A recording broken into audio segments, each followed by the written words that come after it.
دما ایدن کمی جاوی خود دگرد و بدنگه کی زلال وک زنگله بزمان عربی و عبری دست بگوتن آستران کبنار دکه اور روزنفیلد جهی جهمی دل خواه گیتار دجنت و اندام تیپا موزیکا سوری وسیم مقداد دنگین روشهلات لسر عودا خواه دجنه به هفره تماشوان خواه دبنه گشتکا سحری بناو روشهلاتا ناوراسته تنه اف هر سه موزیک جنه لبرلینه دجین دیر جه روشهلاتا ناوراست جبر دجمناتی و آلوزین دمدریش یه ناور حکومت و گلینوان او چه جاران نشن لولاتن خواه به هفره سترانان بیجن ام 3500 کیلومتران هاتین حتی کو ام شان هفدو ببینن.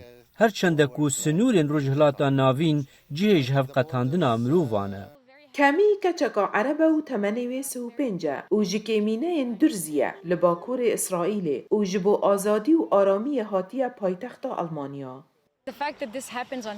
راستیا کو ev yek li ser dîkê diqewime û em behevre mûzîkê ava dikin û em hevalên hevin tê vateyê ku ev yek ji bo her kesî pêkan e. Ev ne tiştek e ku tenê hunermend dikarin bikin. Ne şert e ku herkes xwediyê heman bîr û bawerên siyasî bin yan jî ji heman paşerojê werin. Em dikarin behevre têkiliya deynin, biaxifin û tiştên pir xweş bikin.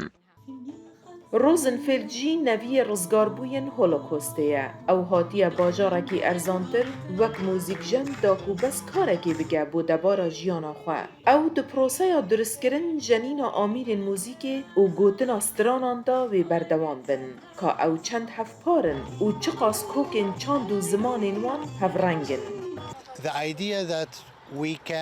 بیروکه یکی که ام دو کارم به هفره کلتوران چه بکین. هرچنده نێرینên me yên siyasî sedî sed newek hevin, bîrûkeyeke ku bû pêk ve jiyanê em nehewceyî şerî ne.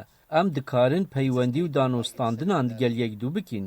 کمی کو هم به زمان عربی هم جی به زمان عبری دا آخوه مازن بویه دبیجه بوه تشتکی خوزاییه کو به هر دو زمانان سترانان بیجه. Ez jiyana bi pir nasnameyî gelek balkêş dibînim. Rastî ev e ku tu kes ji me ne tenê yek tiştek e yan jî yek nasnameyek e.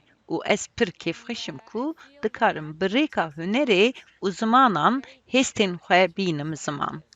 گلک سترانن کو وی تیپیلی خستن آواز نافدارن اسرائیلی و عبری بون هندک جی ینوان بخوا بون اف گروپه هاتیه بانگواز کرن دا کو ده دسپیکا وکرن آشانو یا جهیان ده گمیه ده سترانان بیجن کو بیروکه یا پیشکش کرن آشانو ادبیات هنر و موسیقای ده گمیه ده بچاندا جهیان و گریدایه کو جعالی هندک هنرمندان بری چند سالان هاتیه چی کرن بناو اروپا جهیان و بینه